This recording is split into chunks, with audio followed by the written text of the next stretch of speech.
আসসালামু আলাইকুম। আশা করি সবাই অনেক ভালো আছেন। অষ্টম শ্রেণীর আরেকটা নতুন ক্লাসে সবাইকে স্বাগতম। আজকের ক্লাসে আমরা অষ্টম শ্রেণীর গণিত বইয়ের অনুশীলনী 4.1 এর 3 নংয়ের সর্বশেষ অঙ্ক দুটি করব, অর্থাৎ ট এবং ঠ নং অঙ্ক দুটি করব। ট নং এর কোয়েশ্চেনটা হচ্ছে 5a + 2b - 3c × 5a + 2b + 3c। এই কোয়েশ্চেনটাকে ভালো মতো খেয়াল করো। এই যে 5a সেম, +2b এটাও সেম, বাট -3c + 3c এখানে এসে একটা প্লাস একটা মাইনাস, সবই যেহেতু সেম তো এই সম্পূর্ণটুকু অংশকে আমরা একটা নাম দিতে পারি, আর এইটুকু অংশকে আমরা আরও একটা নাম দিতে পারি, যার একটা মাঝখানে আছে প্লাস আর একটা মাঝখানে আছে মাইনাস। অর্থাৎ এই যে আমরা একটা সূত্র শিখেছিলাম না, a² - b² = a + b * a - b, এই সূত্রটা অ্যাপ্লাই করতে পারি, যার এই প্রথম অংশটুকু সেম, দ্বিতীয় অংশটুকু সেম, শুধু একটা মাঝখানে আছে প্লাস আর একটা মাঝখানে আছে মাইনাস। এটা আমরা এখানে অ্যাপ্লাই করতে পারি। এখন দেখো কিভাবে অ্যাপ্লাই করব। এখানে 5a + 2b এই অংশটুকুকে আমি একসাথে রাখলাম, এরপর -3c এটাকে আমি আলাদা রাখলাম, ব্রেকেট দিয়ে রাখলাম কারণ এই সম্পূর্ণটুকু ব্রেকেটে ছিল। এখন এখানেও সেম কাজ করি, 5a + 2b এটাকে একসাথে রাখলাম আর +3cটাকে আলাদা রাখলাম, ব্রেকেট দিয়ে একসাথে করে দিলাম যাতে এটার সাথে এটা গুণ সম্পর্কে থাকে। এখন খেয়াল করো, এই যে এই অংশটুকু সেম হলো আর এই অংশটুকু সেম হলো, অর্থাৎ এটা হচ্ছে a, এটাও a, আর এটা হচ্ছে b, এটা b, অর্থাৎ a + b × a - b এইভাবে আছে। তো এটাকে চাইলে তোমরা আবার এটাকে আগে লিখতে পারো, যেমন 5a + 2b এই জিনিসটাকে এখানে লিখতে পারো, আর এই জিনিসটাকে এখানে লিখতে পারো, 5a + 2b - 3c। একই ফলাফল হবে, কোনো সমস্যা হবে না। যদি চাও তাহলে লাইনটা বাড়তি করতে পারো, না করলেও কোনো অসুবিধা নেই। তো এটাকে এখানে লিখলাম, এটাকে এখানে লিখলাম। এখন কি হলো, a + b × a - b। এখন সূত্র লিখে দিতে পারি, যেখানে a হচ্ছে এই পুরাটুকু a, লিখতে হবে a²। এই যে সূত্র এখানে আছে a + b × a - b, সূত্র হচ্ছে a² - b²। তো a² লিখতে হবে, a মানে এই প্রথমটুকু পুরোটুকু দেখে দেখে খালি তুলে দাও, লিখলাম a, তার উপর স্কোয়ার, তারপর -b², b মানে এই পরেরটুকু দেখে দেখে খালি তুলে দাও, b²। এখন শুধু ক্যালকুলেশন করতে হবে। এর পরের লাইনে খেয়াল করো, এখানে এই একটা পদ, এই একটা পদ, দুটা পদের মাঝখানে আছে প্লাস, তার উপরে আছে স্কোয়ার, অর্থাৎ a + b² এর সূত্রে পড়ে যায়। তো a + b² সূত্র কি মনে আছে? a² + 2ab + b² একদম প্রথম ক্লাসে শিখেছি। a মানে হচ্ছে এই প্রথমটুকু দেখে দেখে তুলে দাও, তার উপর স্কোয়ার, প্লাস 2ab, a মানে প্রথমটুকু, 5a, b মানে এই পরেরটুকু, 2b, square + 2ab + b², b মানে এই যে এইটুকু, তুলো এইটুকু, তার উপরে স্কোয়ার। এইটুকুকে আমরা এতটুকু লিখেছি, স্কোয়ার কাজও করে ফেলেছি, তাই না? স্কোয়ার যে a + b² এর সূত্রই হচ্ছে এতটুকু। তো এতটুকু ব্রেকেটে ছিল, দাও ব্রেকেটে। আচ্ছা, এটা সেকেন্ড ব্রেকেট হবে, তাই না? যেহেতু আমরা অলরেডি ফার্স্ট ব্রেকেট ইউজ করেছি।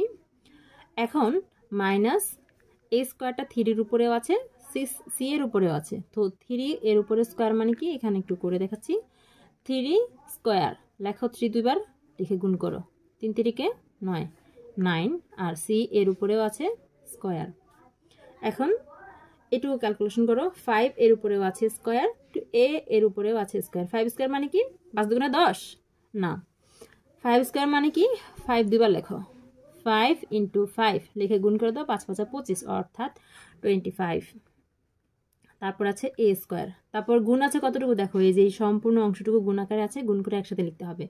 গুণের ক্ষেত্রে কি করতে হয়, প্রথমে চিহ্নের গুণ, তারপর সংখ্যার গুণ, আর তারপর হচ্ছে অক্ষর প্রতীকের গুণ। তো চিহ্ন আছে এখানে, সবগুলো সামনে প্লাস আছে, অর্থাৎ প্লাসে প্লাসে প্লাস। সংখ্যা আছে কত, এই যে 5 আর 2, 5 × 10, 10 আর 2 গুণ করলে 10 × 2 = 20, আর অক্ষর প্রতীক আছে a আর b। তারপর হচ্ছে প্লাস 2 এর উপরে স্কোয়ার মানে কি 2² মানে হচ্ছে 2 × 2, 2 দুইবার লেখে গুণ করে দাও, 2 2 × 4, অর্থাৎ 4। তারপর হচ্ছে b², তারপর হচ্ছে -9c²। আচ্ছা, এটাকে চাইলে তোমরা সাজিয়ে লিখতে পারো, অথবা এটাকেও অ্যান্সার লিখতে পারো, এটাই অ্যান্সার, শেষ। এরপর ঠ নংয়ের কোয়েশ্চেনটা খেয়াল করো, ঠ নংটা একটু ভালো করে দেখে নাও। এই যে প্রথমে এই অংশটুকু, তারপরে হচ্ছে এই অংশটুকু। ঠ নংয়ের কোয়েশ্চেনটা খেয়াল করো, লেখা আছে ax + by + 5 × ax + by + 3। এই কোয়েশ্চেনটাতে ax প্লাস by এই প্রথম অংশটুকু সেম, বাট দ্বিতীয় অংশটুকু মান আলাদা। প্রথমটা হচ্ছে 5, দ্বিতীয়টা হচ্ছে +3। তো এইটা আমাদের কোন সূত্রের সাথে মিলে? আমাদের একটা যে সূত্র ছিল ax plus a into X plus B equal to X square plus a plus B into X plus A B, এই সূত্রের সাথে মিলে। কেন? কারণ এরও প্রথম অংশটুকু সেম আর দ্বিতীয় অংশটুকু ভিন্ন রকম, এটারও প্রথম অংশটুকু সেম, দ্বিতীয় অংশটুকু ভিন্ন রকম। অর্থাৎ আমরা এই যে সেম অংশটুকুকে একটা নাম দিতে পারি, কী নাম দিতে পারি? এক্স। তো এটাকে আমরা একসাথে নিয়ে আসি প্রথমেই, ax প্লাস by এটাকে আমরা একসাথে লিখলাম, আর +5টাকে আলাদা রাখলাম সূত্র মেলানোর জন্য। এখানেও সেম কাজ করব, ax প্লাস by এটাকে একসাথে রাখলাম আর +3টাকে আলাদা রাখলাম।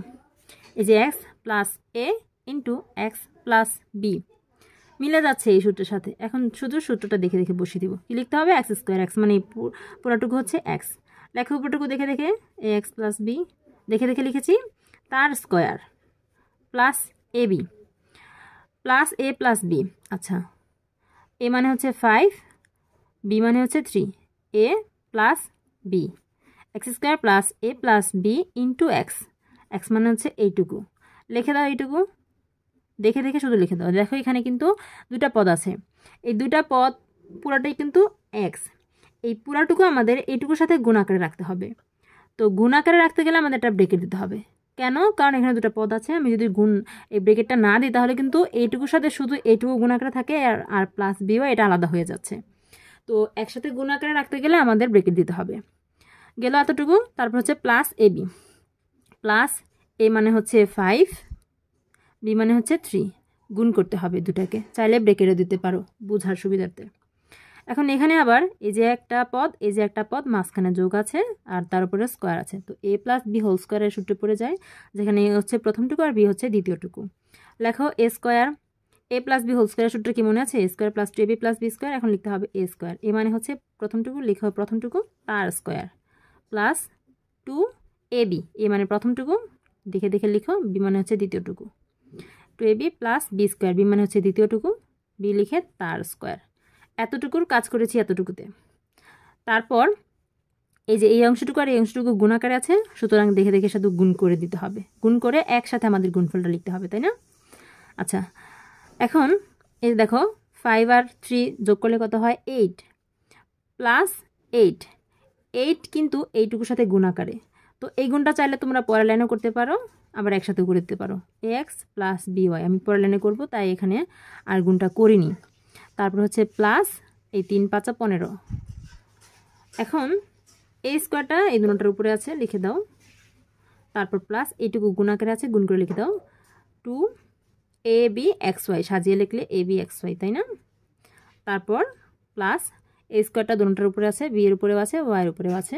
তারপর প্লাস, এখন খেয়াল করো এই 8 এই পুরোটার সাথে গুণ সম্পর্ক, অর্থাৎ পদ আছে একটা দুটা, তো এই দুটা পদের সাথে গুণ করতে হবে, প্রথমে প্রথম পদের সাথে তারপর দ্বিতীয় পদের সাথে। তো গুণ করো, এই যে ax এর সামনে কত আছে? কিছুই নেই, তার মানে 1 আছে, 1 আর 8 গুণ করলে 8, 8 কে 8, তারপর ax। এবার 8 আসবে এইটার সাথে গুণ করতে, তাই না? প্লাসে প্লাসে প্লাস, প্রথমে চিহ্নের গুণ, তারপর সংখ্যার গুণ, তারপর হচ্ছে অক্ষর প্রতীকের গুণ। তো এখানে সামনে কত আছে? 1, 1 আর 8 গুণ করলে 8, তারপর হচ্ছে বিওয়াই, এতটুকু গুণ করে এতটুকু লিখেছি, তারপর প্লাস 15। দেখো আমরা কি পেয়েছি লাইনে? a square X square plus 2abxy plus B square Y square plus 8ax plus 8by plus 15। এটাই কিন্তু অ্যান্সার আমাদের, লিখে দাও, এটাই অ্যান্সার। শেষ। শিক্ষার্থীরা আশা করি বুঝতে পেরেছ, আমাদের 3 নংয়ের যে অঙ্কগুলো ছিল সকল অঙ্কগুলো সমাধান করে ফেলেছি। সকল অঙ্কগুলো সমাধান করতে আমাদের মাত্র 2টা সূত্রের প্রয়োজন হয়েছে। আমি ধাপে ধাপে সূত্রগুলো দিয়ে দিয়েছি, তো তোমরা অবশ্যই সূত্রগুলো আগে মুখস্থ করবে, তারপর অঙ্কগুলো আগে বুঝবে, তারপর খাতাতে নিজেরা করবে, 3 বার করবে কমপক্ষে, তাহলে তোমাদের আয়ত্ত চলে আসবে। আজকে বিদায় নিতে হচ্ছে, দেখা হবে পরের ক্লাসে। পরের ক্লাসে আমি বাকি অঙ্কগুলো সমাধান করে দিব। ততক্ষণ পর্যন্ত সকলেই ভালো থেকো, সুস্থ থেকো, আর আমাদের সাথেই থেকো। আল্লাহ হাফেজ।